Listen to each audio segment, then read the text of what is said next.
1957, les prémices de la conquête spatiale. Les USA et l'Union soviétique s'engagent dans une course de vitesse. La France leur emboîte le pas. 4 ans plus tard, le CNES est créé, puis c'est le tour du Centre spatial de Toulouse en 1968. Très vite, l'observation de la Terre depuis l'espace devient une priorité. 1970, les Américains testent les techniques radar en orbite.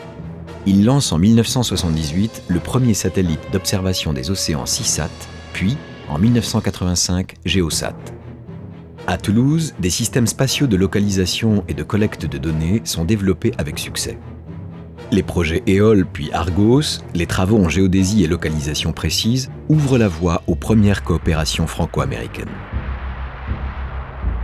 Toulouse se place d'emblée au cœur de la révolution océanographique avec la décision de développer l'altimètre radar Poséidon à l'amorce des années 80. C'est le temps des pionniers qui relève tous les défis techniques. Il faut être visionnaire pour ambitionner de connaître la hauteur de mer avec une précision de 2 cm en tout point du globe. Enfin 1987. Américains et Français s'accordent pour développer le satellite Topex Poséidon qui est lancé avec succès en 1992.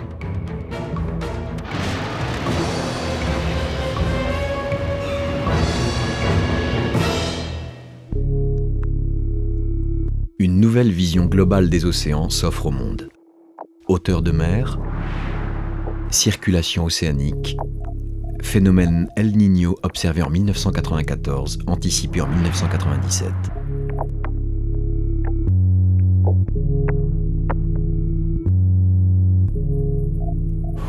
Les océanographes ont compris que sans données spatiales, on ne pourrait observer les océans précisément. Les satellites deviennent des acteurs incontournables de la compréhension de la circulation océanique et de ses évolutions.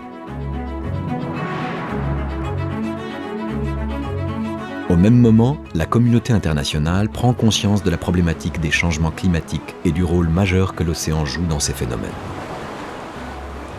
La conférence de Rio entérine les premières grandes déclarations d'intention en faveur du développement durable.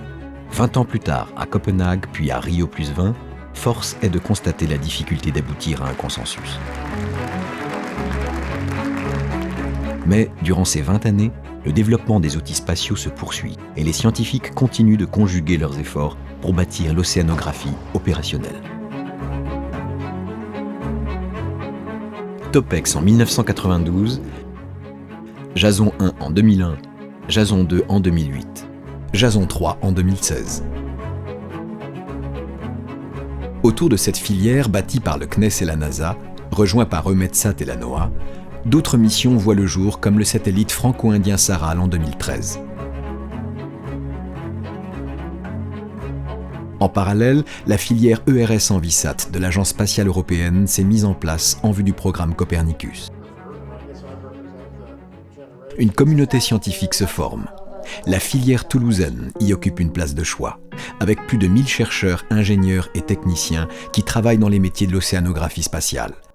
Recherche fondamentale et appliquée, conception et fabrication des instruments, traitement des données.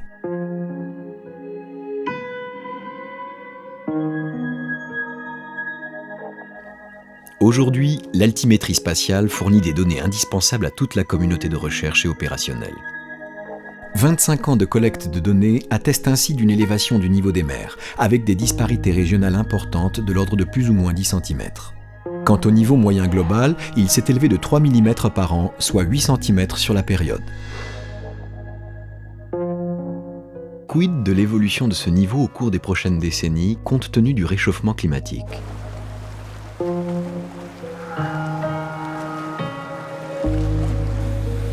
Le suivi de la circulation océanique et des grands courants a permis de cerner l'ensemble de leurs variations.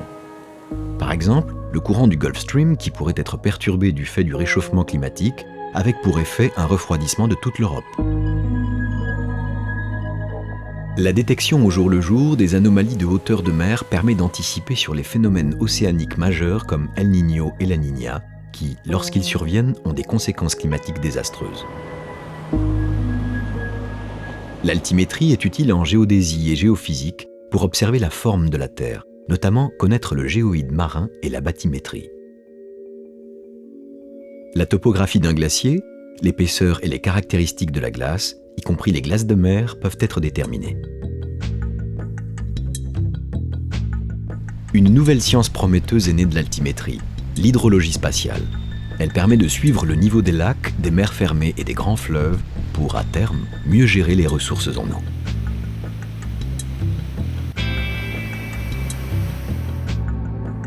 Observer, comprendre, mais aussi prévoir. Des modèles océaniques ont été développés pour permettre, à partir des observations disponibles, de prévoir les évolutions de l'état de l'océan. En couplant les modèles océaniques avec les modèles atmosphériques, il est possible de réaliser des prévisions météorologiques sur des périodes qui s'étendent de la semaine à la saison, mais aussi de mener une réflexion approfondie sur l'évolution du climat. Des développements similaires sont en cours pour l'hydrologie continentale. C'est l'intelligence du programme que le CNES et la NASA ont développé. Approfondir la recherche sur l'évolution du climat et en même temps proposer, grâce aux modèles de prévision, des applications pratiques qui jettent les bases d'une gestion durable des océans.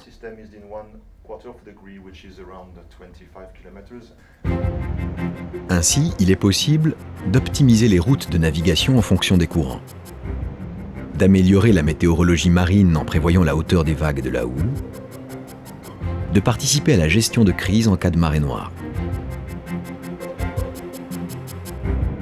de contribuer à l'identification des pollueurs qui dégazent en pleine mer,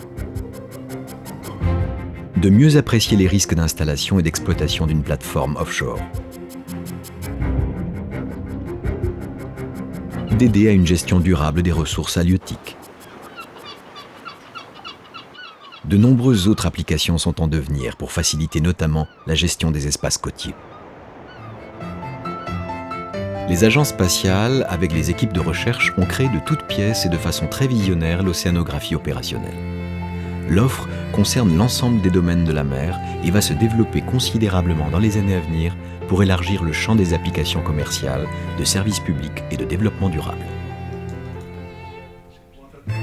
Initiée par les agences spatiales, l'océanographie opérationnelle est devenue indispensable tant pour les applications sociétales que pour la recherche. La communauté scientifique a ainsi fortement besoin des données traitées et des prévisions fournies. En ce sens, la recherche est devenue cliente de l'océanographie opérationnelle. Ce continuum de recherche est l'une des raisons fondamentales du grand succès de l'altimétrie spatiale.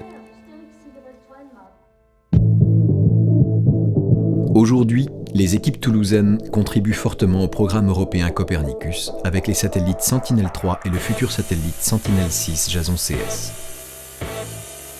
Elles développent également avec leurs collègues américains le programme SWOT qui va permettre de franchir une nouvelle étape dans la connaissance de l'océanographie et de l'hydrologie à très fine échelle.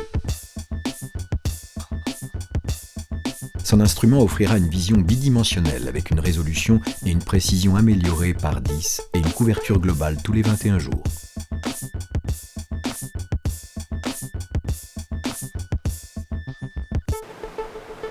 SWOT sera le premier satellite dédié à l'étude des eaux continentales. Plus de 20 millions de lacs devraient être suivis en termes de superficie, de hauteur et d'évolution des stocks d'eau. De même pour les débits des fleuves de largeur de plus de 100 mètres. Un outil qui deviendra indispensable pour la gestion des ressources en eau douce que l'on sait si rares.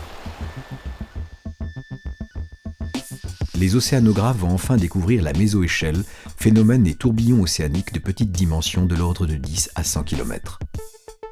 Ces petits tourbillons modifient les courants océaniques et jouent un rôle fondamental dans les échanges de chaleur, de carbone et de nutriments de la surface vers les profondeurs.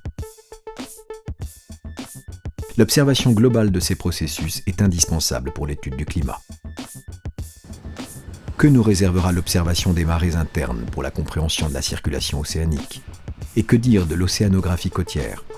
L'amélioration de la résolution permettra de mieux comprendre les phénomènes d'érosion et de gérer cet espace essentiel pour les activités humaines.